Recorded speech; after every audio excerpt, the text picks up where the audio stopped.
السلام علیکم دوستوں ہماری زندگی میں ایک بہت اہم حصہ ہماری اولاد ہوتی ہے، ہمارے بچے، جن کی وجہ سے ہم اکثر و بیشتر پریشان نظر آتے ہیں۔ کبھی ہمیں ان کی صحت کی فکر ہوتی ہے، کبھی ان کے مستقبل کی، اور کبھی اس بات کی کہ ان کو کوئی بری نظر یا بری چیز نہ لگ جائے، اور ہم اس حوالے سے اکثر دعائیں بھی کرتے رہتے ہیں اور کرنی بھی چاہیے۔ آج کی ہم اپنی ویڈیو میں آپ کو بچوں کے لیے نظر بد سے بچانے کے حوالے سے بتانے والے ہیں۔ اکثر لوگ یہ سوال کرتے ہیں کہ اگر ہمارے بچے بیمار ہو جاتے ہیں اور اکثر بیمار رہتے ہیں اور ان کو نظر بد لگ جاتی ہے تو ہم ایسا کیا کریں؟ ایسا کون سا وظیفہ یا دم ہمارے پاس ہو جس سے ہمارے بچوں کو نظر نہ لگے اور وہ صحت یاب رہیں؟ تو اس کے لیے ایک بہترین وظیفہ ہم آپ کو بتانے والے ہیں جو ہمارے پیارے نبی حضرت محمد مصطفیٰ صلی اللہ علیہ وسلم اپنے نواسوں کے لیے کیا کرتے تھے، اور حضرت ابراہیم علیہ السلام، حضرت اسحاق علیہ السلام کے لیے کرتے تھے۔ وہ دم یہ ہے: اعیذکما بکلمات اللہ التامات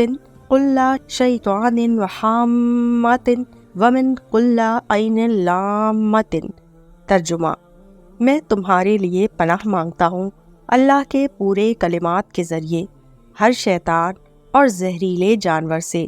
ہر نقصان پہنچانے والی نظر بد سے۔ دوستو، یہ حدیث کے وہ الفاظ ہیں جب رسول اللہ صلی اللہ علیہ وسلم نے اپنے نواسے حضرت حسن رضی اللہ تعالیٰ عنہ اور حضرت حسین رضی اللہ تعالیٰ عنہ کو ان سے دم دیا کرتے تھے تو وہ بالکل ٹھیک ہو جایا کرتے تھے۔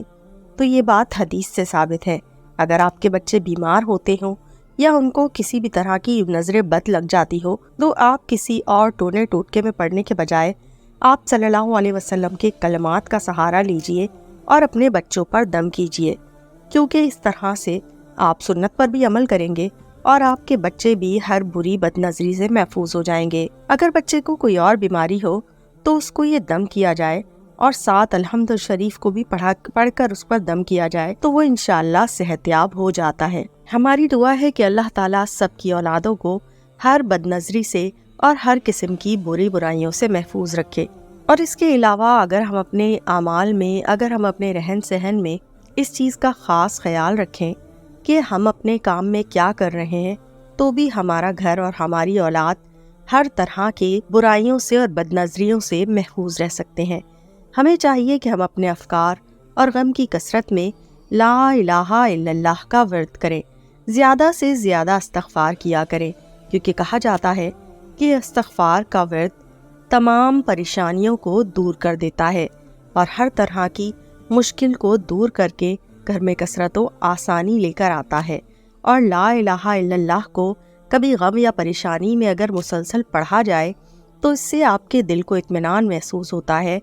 اور آپ اس غم اور پریشانی سے باہر نکل آتے ہیں۔ اگر آپ صاحب حیثیت ہیں اور آپ کے پاس روپیہ پیسہ ہے تو اپنے روپے پیسے سے فقیروں اور مسکینوں کی دعا خریدیے، کیونکہ کہا جاتا ہے اگر آپ اللہ کے کاموں میں خرچ کریں گے تو اللہ نہ صرف آپ کے کام کو، آپ کے پیسے کو اس سے کئی گنا زیادہ بڑھا کر آپ کو واپس کرے گا، بلکہ آپ کا وہ پیسہ ضائع نہیں ہوگا اور آپ کے دونوں جہانوں میں آپ کے کام آئے گا۔ تو یہ قرض حسنہ ہے، اسے کبھی بھی اللہ کے راستے میں خرچ کرنے سے خود کو مت روکیے، اور اس بات پر توکل رکھیے کہ اگر آپ اللہ کے راستے میں خرچ کر رہے ہیں تو یہ ہر طرح سے آپ کے لیے فائدہ مند ہوگا۔ ایک تو یہ آپ کے گناہوں کو بھی دور کرے گا، اور دوسرا یہ بھی ہوگا کہ اس کے ذریعے آنے والی بلائیں اور بری چیزیں اور ہر طرح کے شرور سے آپ کی حفاظت ہوگی۔ میری دعا ہے کہ اللہ تعالیٰ آپ کی اور آپ کے گھر والوں کی حفاظت فرمائے۔ تو دوستو، اگر آپ کو میری آج کی ویڈیو پسند آئی تو ہمارے چینل معلومات کو لائک کیجئے اور شیئر کیجئے، اور بیل آئیکن دبانا بالکل مت بھولیے تاکہ ہر نئی آنے والی ویڈیو کی نوٹیفیکیشن آپ کو مل سکے۔ اللہ حافظ۔